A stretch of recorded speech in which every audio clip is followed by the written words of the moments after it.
I see we are online. Yeah, so we can go ahead. Yeah, we are That's online. cool. Cool. So welcome to all who join us today. My name is Eugenia Gabrilenko.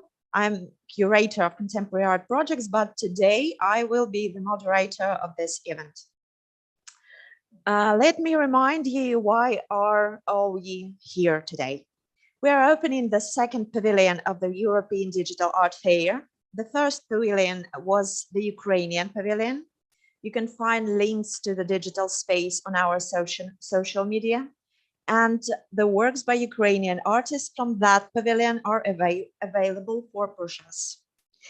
And today we're opening the pavilion titled Art Spaceship. Its curator is Elenora Brizi, who will explain the title and the concept of the exhibition just a little bit later. The pavilion brought together artists from different countries such as Spain, France, Germany, Austria, Bosnia and Herzegovina, Netherlands, Portugal, Estonia, Italy, Bulgaria, and Ukraine. Today, you will have the opportunity to meet some of these brilliant artists and ask them questions because one of the part of the event is the Q&A session. So write down your questions and be prepared to ask them. And if you are one of the participants of the Art Spaceship Pavilion and you want to make your statement, be ready to present yourself and present your work. And now I want to introduce those who are here and at the opening ceremony and who made this all possible. These are representatives of the main organizer of the art fair. It's V-Art platform. And this is the Chief Marketing Officer, Yana Kuzmina, and the Head of Projects, Victoria Timoshenko. Here is the curator of the Art Spaceship Pavilion, Elenora Brizi, who is also the founder of Breezy Art, partner organization of the fair. And of course, these are our artists who will introduce you a little later.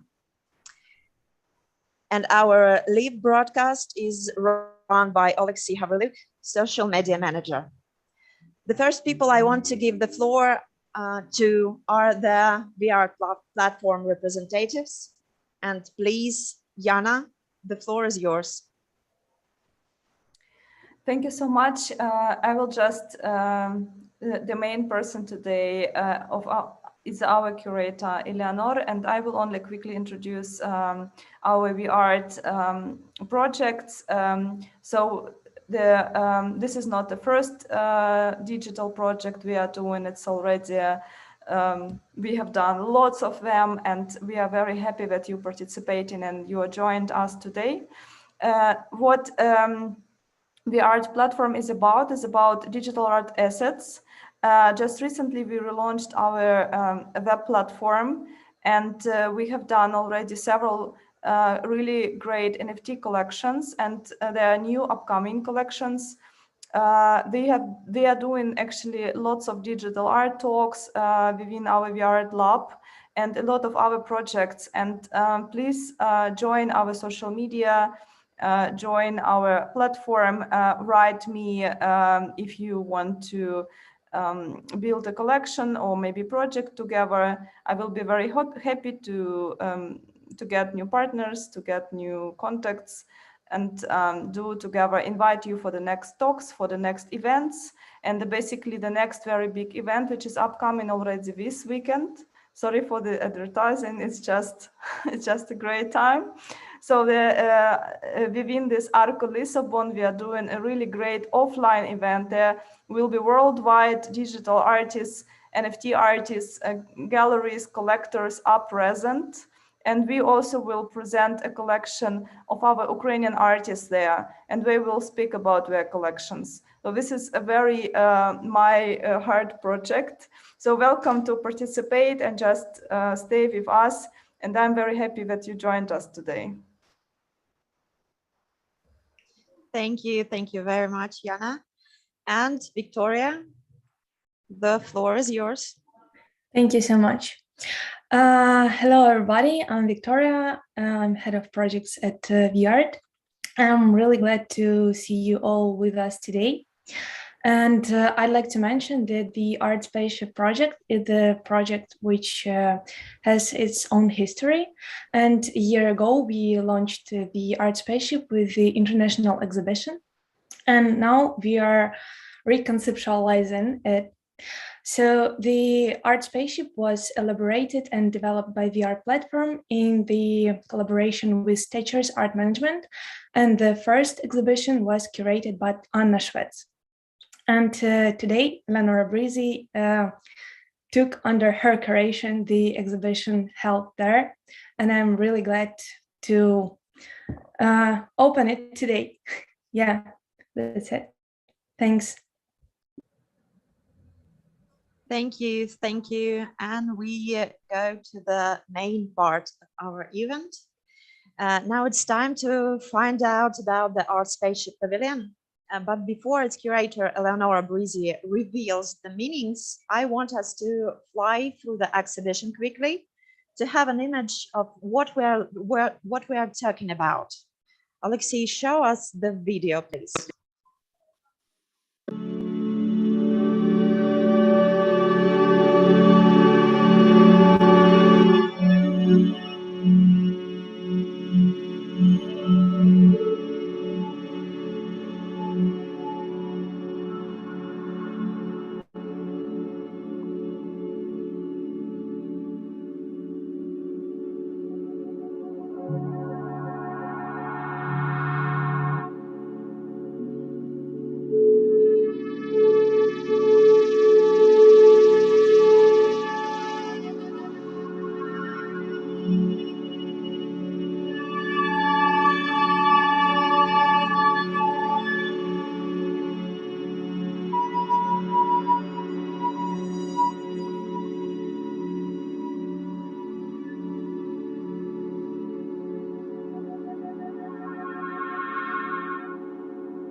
Thank you. So here is it, the Art Spaceship Pavilion.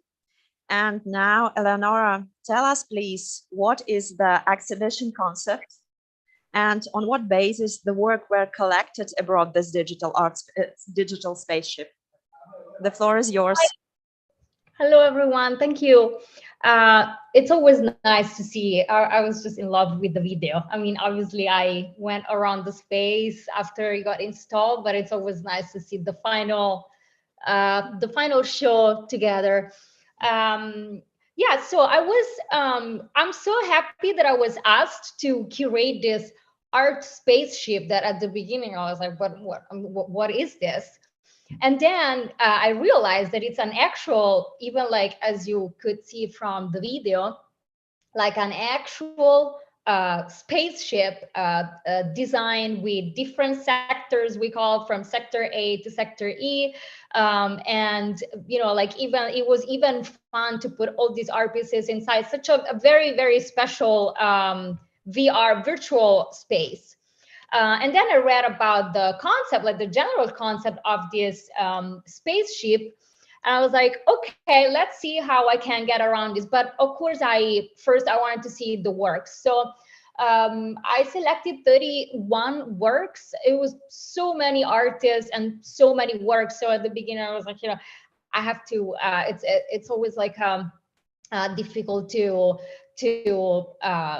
come up with a concept before seeing the art. So I let the art guiding me. And the more that I was looking at the art pieces, the more in my mind, I'm like, okay, we can feel this spaceship with a story and literally send it to outer space. So I used the 5 different sectors as 5 different moments of the show, of the concept, of pretty much our human life and like current human life. But before doing that, again, after seeing all these works, I said, because the works are very intimate, actually. It's like most of them, like it's a relationship with either nature or with the like ourselves or even technology. It's still very personal and intimate take. And so I thought, like I even read about spaceships a little, and I said, maybe this time, instead of like going through this very hard travel, which is to outer space, I think that I can actually propose. It's the time to propose even harder and more difficult travel, which is towards inner space. So let's take this spaceship and let's go to inner space. Also, I find it very funny because in English, for instance, in Italian, we wouldn't say outer space, we would just say space, but in English, he played very well the outer and the inner. And also I imagine, like, even even if we had to go to outer space, imagine to go like to travel for days or months, even years, because then at a certain point, I don't know how we calculate time anymore. But this like spaceship is filled with art, and so during your travel, you are accompanied by the questions that art raises, which what I wrote out at the end of my curatorial text. If you're here to find solutions, you are in the wrong place. You're here for art raises questions, art doesn't answer. So imagine like to be for months or years in this spaceship surrounded by art, with this the mirror that art gives us to see reflections, this lens that art gives us to see life and the world. And so it was already fascinated, but then like I reversed the direction of the spaceship and went into ourselves. So that's the main concept, the most difficult trip of our life, to discover ourselves better. And then in the sectors that you have shown, if later the visitors will go into the spaceship, the order in the concept for me is you start from A, B, then you go to E, which is the last one. You go straight, and then you come back to C and D. And in the first sector, which is the A sector, I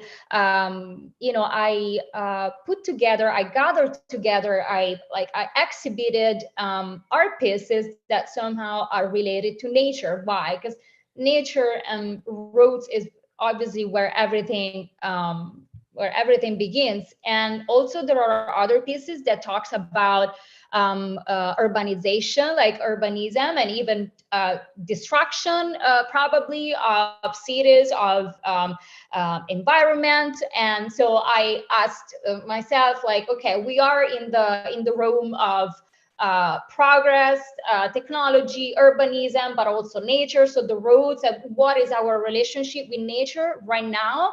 And are we building or are we destroying? Also, because after, I think that the concept of our relationship with nature changed a lot during the COVID times. And we find ourselves living this very powerful like couple, which is nature and technology. So this was perfect for me to start to talk about this.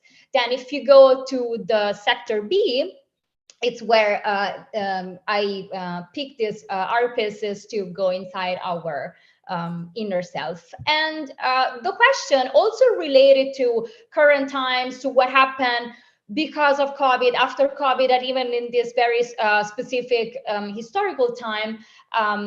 So with this hyper connection, are we disconnected from ourselves? And also, like, are we, there are many parts of ourselves that I saw this art spaceship and this trip to the inner space as a chance for us to, there are places in our inner self that were always there, that they've always been there, only we just don't know about them. And so if you take the chance of, look at it through art, and like to open yourself to new technology possibilities, from new technologies, I don't know, algorithms and everything that we can see, and we can discover and explore in this time, we are gonna get actually to know ourselves better. So this is the room. It's a very small sector, but it's very precious, because this whole trip that I treated as a real trip, like as a flight, like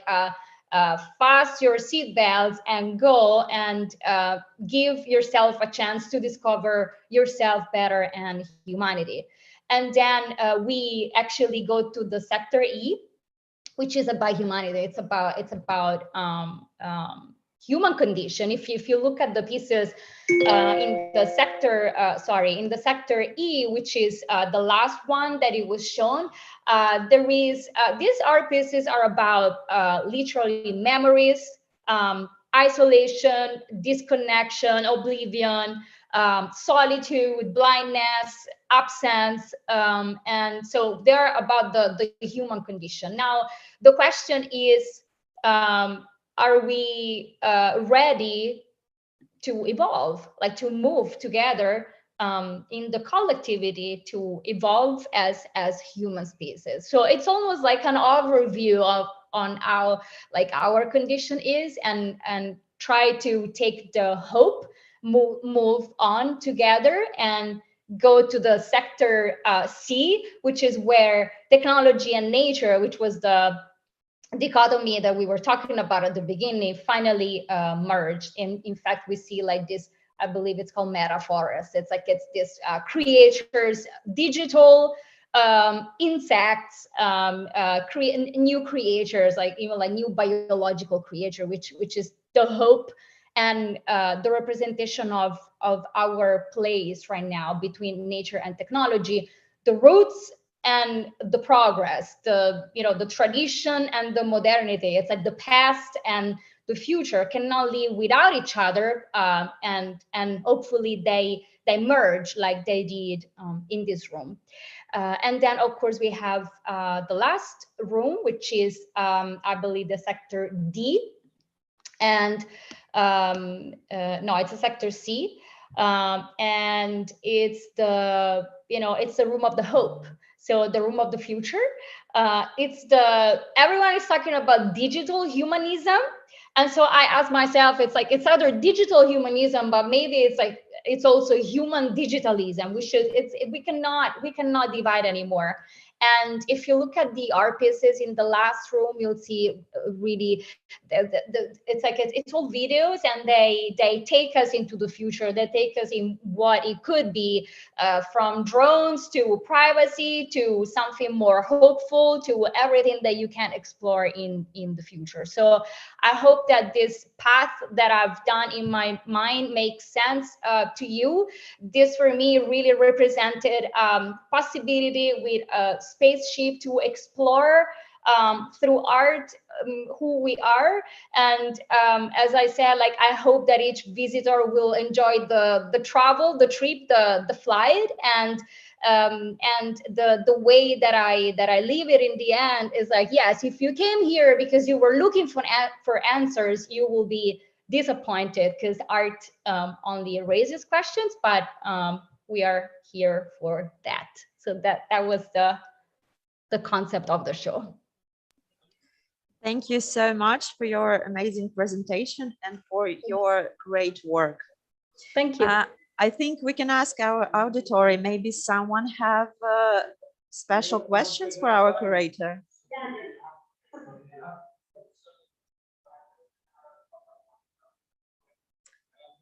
If not, Well, I have one question about the spaceship and all the stuff. Eleanor, don't you feel that the artworks exhibited in this art spaceship are a bit lost because they are not on the white or monochrome walls? They are in a spaceship. Yeah, great question. I have an answer for you. No, I don't think they get lost. I think that if we want to present art in a new way, new spaces, virtual experiences, we cannot take white walls anymore. Actually, the white walls are so boring, and they're like decontextualize every art piece, every artist. You don't know where you are. It's too much. It's like to go like to an art fair where you by the time that you go out, you're so disoriented because too much time and too much space was put in such a small time and such a small space. So I think that it's actually very great the fact that we can play with this amazing very fun spaces, and also like we have the technology to really click on the art pieces to enlarge it on the screen, to enjoy even better than if they were on a white wall. So that's my take on it. thank you. Thank you. Anything else? Maybe someone want to ask, or we can go further. Okay, so let's start our Q&A session for the artist. And now I want the first person I will ask to speak is Monica Post. If she is here, Monica, are you with us? Yes. Hi, everybody. Nice. Hello. Hello. Monica Post is a multidisciplinary artist from Spain, and she is one of the participants in the Art Spaceship Pavilion exhibition. Her work introduces the viewer to the theories of the butterfly effect and Lorentz strange attractor, and their contribution to enriching the scientific interpretation of the world. So, Monica, concerning this work, why did you decide to make art a voice of science, and why did you want to talk about these two theories? Well, I believe in the unification of all kind of expressions, and science and art are very similar in essence. We are searching the truth and answers as a human beings, no?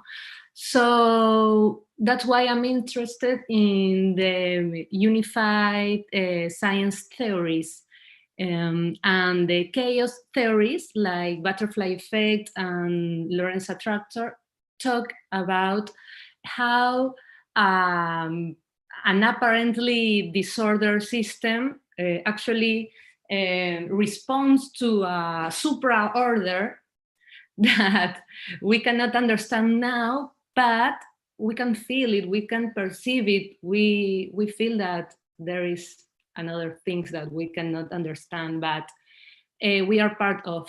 So that's what I interested in this, no? And I feel also that in the last centuries, science turned a little political and elitist, very rational too, with economic interests. So have silenced a lot of alternative ways of thinking, and we have a lot of amazing theories that explain very well the world and the manifestations and how it works. So I don't know, I want to help our sister science and share these amazing theories. With art, we are very lucky to trust in art because the communication in art is very free. We have a lot of freedom to express ourselves, so that's the reason. Okay, yeah, thank you. Thank you for this view. And another one question, how this work created, we just saw the one little piece of it. What creative methods did you use? What techniques and tools do you use most often in your practice in general? Well, I read a lot, like 5 or 3 books, I don't know, a little and a little of another. And I watch a lot of documentaries, and then I download the documentaries to compose the pieces. And then I make the music, the sounds, and then I add the effects. In this case, is data mesh effect. I love data mesh.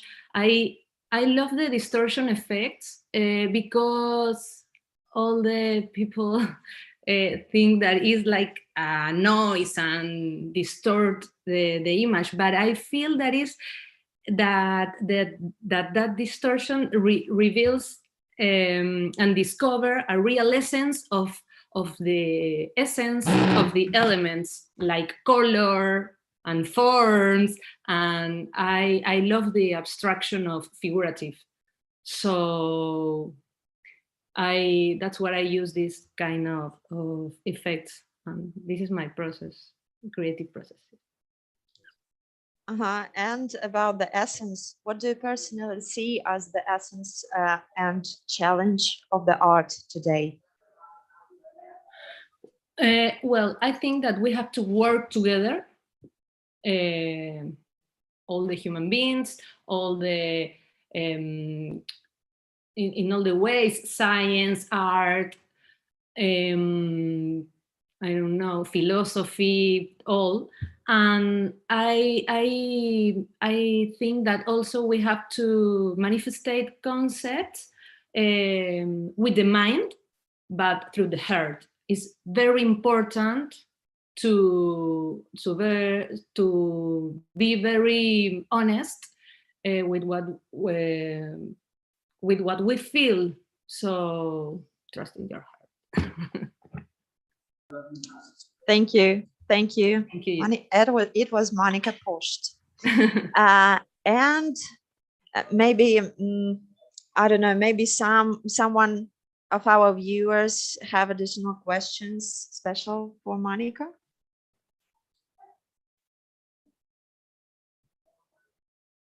Okay, let's move on. Not all the artists were able to join us today. So that's why some of them recorded their video messages. And so did Maite Hermes Molina, a video artist and writer from Spain. In the exhibition, you will see her work, The Desert. It's demonstrated through thoughts on reality as a set of artificial, ideological, symbolic, and imaginative constructions about which society enters into unspoken understanding agreements. And this work in particular raises the question of what would be left on reality and ourselves when to abandon all these agreements. And now I will ask Alexei to show us the video from Maite. Hi, my name is Maite Gómez Molina, and I'm a writer, new media artist, and researcher from Spain.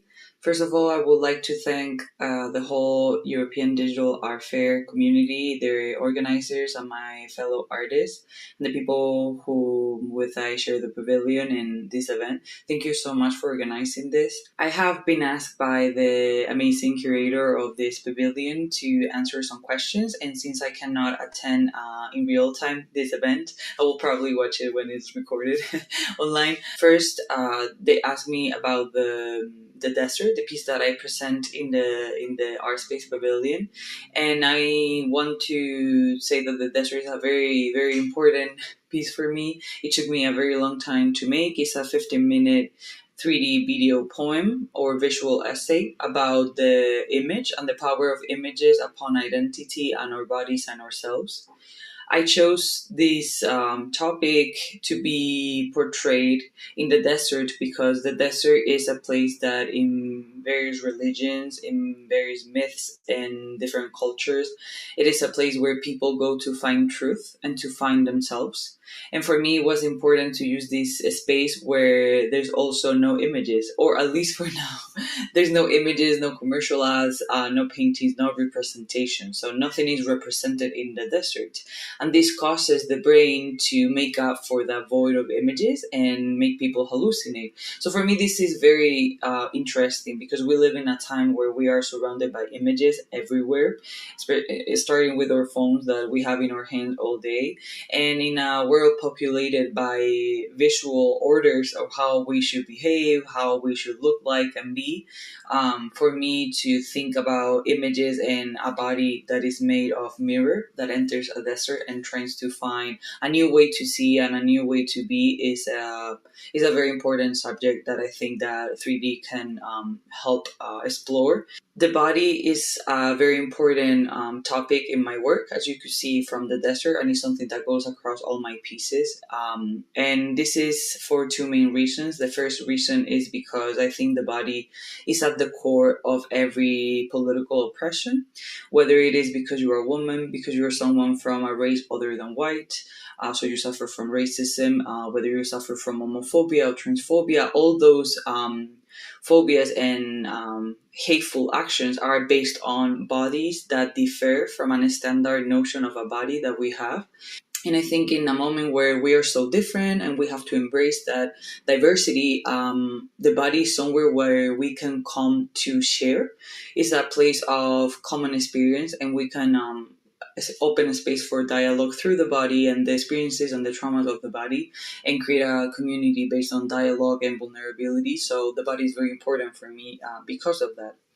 And all those thoughts are visually engraved in my work, but they're also transmitted through writing, because as in my presentation I said, I'm a writer first. It's something that I've done since I'm little, and it's a way for me to translate the world to myself and others. And I want to incorporate that into new media, because I think that sometimes we rely too much on imagery, just pure imagery, and that's important. For art, I think I enjoy that kind of art very much, and sometimes I do it myself. But at the same time, I think that if text could become a material, like an artistic material, like paint could be, or like video or clay or ceramic could be, that's an important step to incorporate writing into art making, which I think they're very close together, and sometimes it becomes extremely experimental. And we have to find a way in which new media could embrace writing. And I want to thank you for your attention. Hopefully I can see the rest of my amazing fellow artists and colleagues in this exhibition talk whenever I can access the online file. So thank you so much for being here.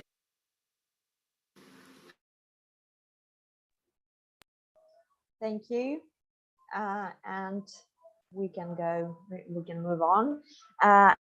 At this event, we might have an artist from Germany, Jos Neber. If he's here, Jos, are you here?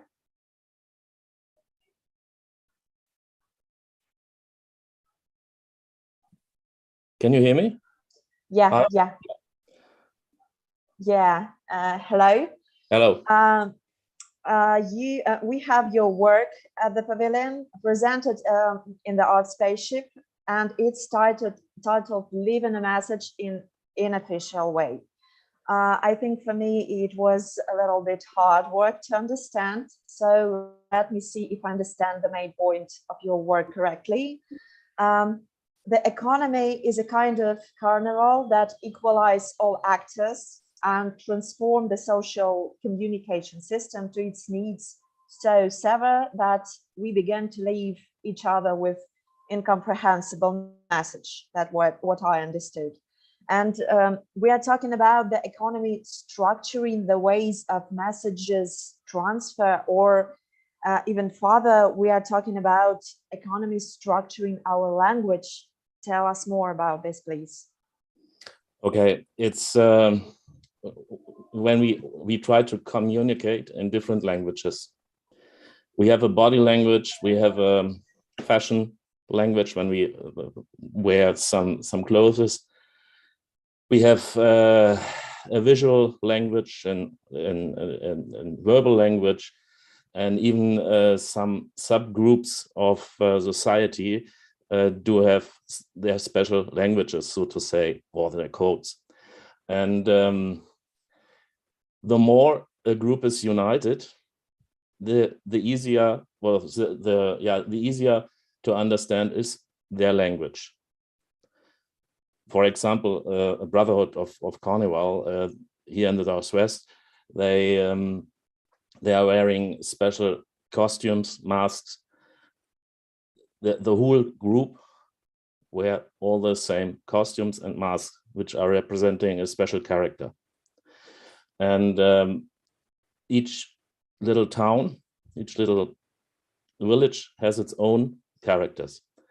And so if you are part of such a group, it's easier to understand each other, because the language codes are clear to each member, which is not the case if you are in society. If you meet some person from another group, subgroup, from another profession, even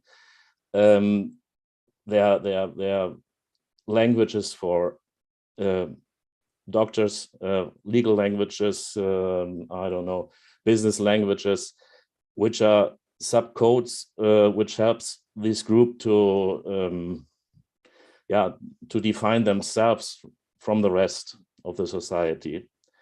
And what I tried basically is to using the Morse code. This is a very early technology to communicate messages by sending short signals and long signals. And like this groups, this defined groups, the early Morse code is very clear. But if you try to understand the whole society, all kinds of subgroups, it's more difficult. So communication always it's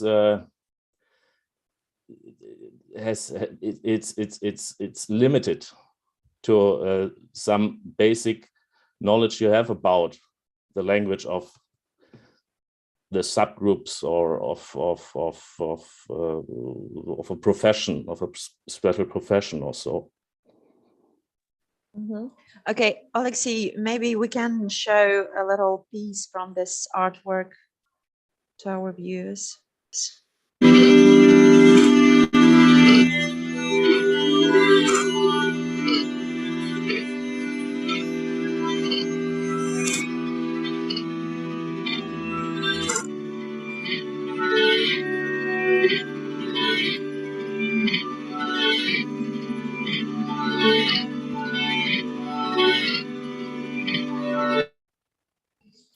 Thank you. And I had another one question, because you wrote that you have a degree in psychology and literature, and you are a self-taught artist. Why did you decide to turn to art? What do you see as the advantage of the means of expression of visual art? Excuse me? No. After finishing my studies at the university, I was working as working at the faculty of psychology in film analysis, and I missed the creative part, and I felt I had something to say, and that's why I chose the profession of an artist, so to say. Okay, thank you so much. And we can go to another artist, Baldwin. Are you here? Can you speak? Can we hear you? You can hear me. I was muted for a little bit. Oh, yeah. Hi, everybody. Muting is one of those technological things that really, but it's necessary in some cases. Yes, I have a squeaky chair too. So the Art Spaceship Pavilion present your work titled "The Future is Now." And the first sentence of the video artwork description reads, "George Orwell is the new Nostradamus." And I wanted to ask, we have so many artworks referring to George Orwell in the World Cultural Heritage. Why do you think the appeal to Orwell and his famous anti-utopia has not lost its relevance for so many years? And what's new do you bring to the subject with this work? Yes, indeed. I think Orwell is just sort of what we might call right now the hot topic. This idea that we're constantly under surveillance, this idea that Big Brother is watching us, that we're sort of being controlled, feels very real to us. But really, Orwell is just one of hundreds of artists who have, in a sense, predicted or have thought about the future. One of the things that I think is really important, I teach art history as much as I do teach music. And I think to have a culture, we need really 5 things. We need some builders that can protect us from the elements. We need some lawgivers that tell us right from wrong. We need some kind of healer, somebody who can mediate between the known and the unknown. We need the food people, hunters and gatherers. But finally, what we need are storytellers. And this is what artists are. Artists are storytellers. What they're trying to do is to reflect back to our people the times that we're living in. And some of us even try to predict or imagine what the future will be. I could have just as easily thought about Andy Warhol, for example. I'm thinking everybody today, oh, NFT, digital art, I don't know, I'm not sure. But then if I go back to 1963 and I think of an Andy Warhol soup can sitting on the wall for $100, and I'm thinking, oh, it's a soup can, I don't want to buy this, but now it's worth millions. So we don't know what the future is. So as a little bit of my spiritual belief in Buddhism, I believe that the future is now. We can't worry about things that have happened or things that are about to come. So as a maker, I have to think, and I love what Elenora said about this inner and outer space, because really as an artist, this is exactly how we manage our life, our landscape. We must be able to go inside, but also take out and give out to the world. So navigating both is really kind of the magic act that artists do. One of the things that I think brings really kind of new is that we now have the ability to incorporate new dimensions in our work. For example, a Renaissance painting, no matter how beautiful and organized it is, you can't hear the sound, you can't smell this environment.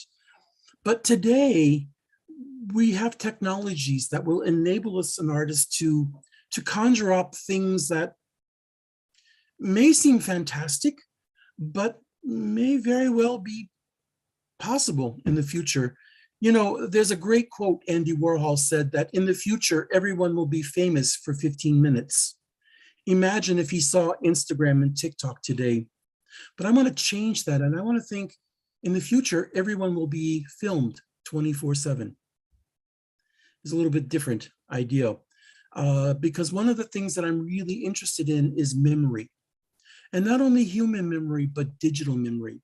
And so most of my work looks at previously existing documents that are decaying or are so difficult to bring into sort of what we call our new technology, that there's kind of a degradation of information.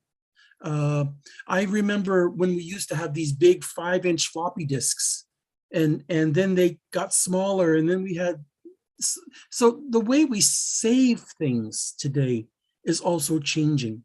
And it's changing also the way we perceive things, how we relate to the world at large. So it's an incredibly exciting time because I think we can all agree the world is absolutely changing.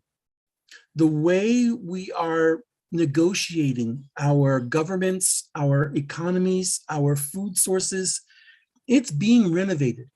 And we don't really know how it's going to unfold, but we know that something very tremendous is being changed. And it's given us a lot of anxiety, a lot of uncertainty. But then we have this beautifully human characteristic, this characteristic that we hope. No animal but humans hope. My horse doesn't hope. My cat doesn't. Well, my cat hopes that I give him food. But this hope, this idea that things will be better in the future, this is a uniquely human characteristic. And it's a fascinating one because we don't know if it's going to be better. So, yeah. Thank you so much. It was a very inspiring speech. I also had a question about objectives of art, but I think you told us about this. Yeah. I talk a lot about art, and so I kind of, one of the things that I think is really important, especially for those of us that are working in digital or abstract art, is to find a way to invite the viewer in to what we're doing. I don't want to be so abstract that the viewer is kind of cut off. I want an invitation so that they can come into the work and then with their own experiences, with their own sense of identity, navigate perhaps with me to understanding what it is that I'm trying to kind of point at. So art is a very responsible thing. Everybody thinks artists sit around having whiskey and applying for grants, but it's a really hard job and it's a very lonely job. And so when I get a chance to share my work, like this chance here for the first European Digital Art Festival, it's such an honor because it gives me a chance to speak and gives me a chance for another to kind of look into another way of how life might be. So applauso for everybody who's really done tremendous work. And these are dangerous times, but there are also times when if we do the right things and we make the right choices and we make the right investments, we'll be okay on this spaceship. Thank you for your speech and mute myself now. And you will be able to explore the pavilion. Our social manager will now share the links in the chat, and we will go further. We have another one artist, if he will be able to speak. It's Stefan Eisel. Stefan, can you speak now?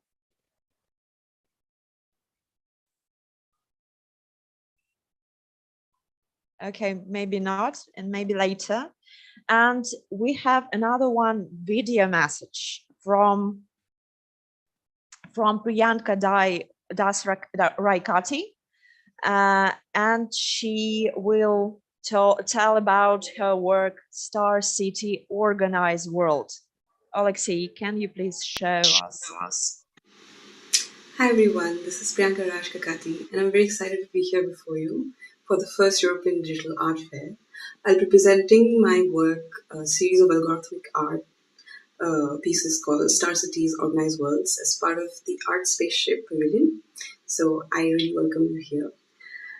My work is basically inspired by something I've been playing around for the past 15 years. It started off in school as a C++ programming project. This is when I was starting to explore the power of computer science and mathematics to express myself as an artist.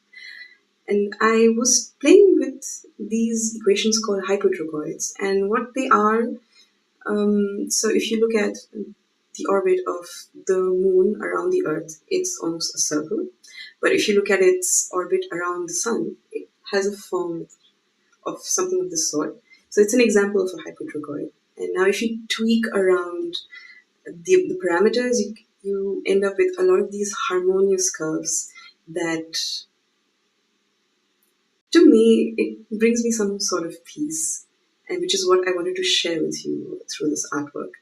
And fun fact, this piece is actually right now in space. It's on board the International Space Station as part of the Moon Gallery project, which eventually would go to the moon in a couple of years. So grab a copy of your space-based NFT today.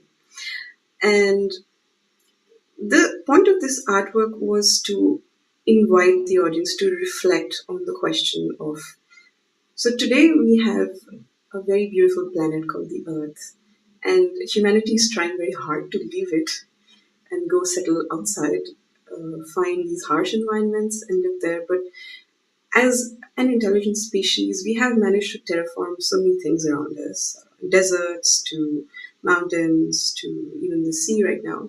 And so I believe that tomorrow it might be that we manage to go out there and become this hyper-intelligent intergalactic species. And in that case, when we start terraforming galaxies, I was wondering what kind of shapes would these galaxies take? And I imagined that they would ultimately come back to the humble hypotrochoid forms. I thank you for your attention and enjoy this NFT show. Thank you. And can we show a little part of her work, please?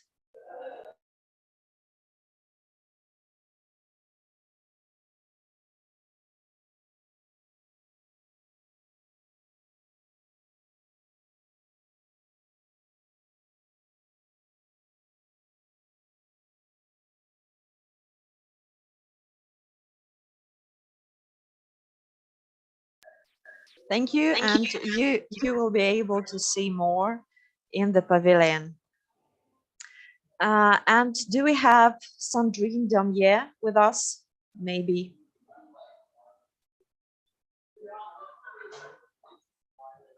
Okay, if not, if she's not with us, I would like to give the opportunity to speak to those who maybe wish. Would anyone like to present their work or maybe ask some questions?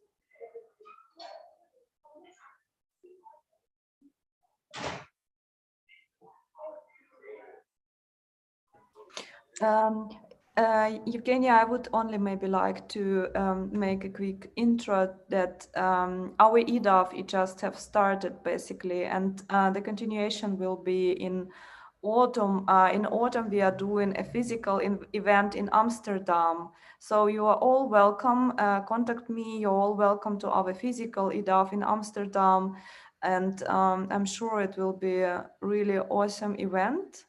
And we have a lot of artists. We have a really great also offline program.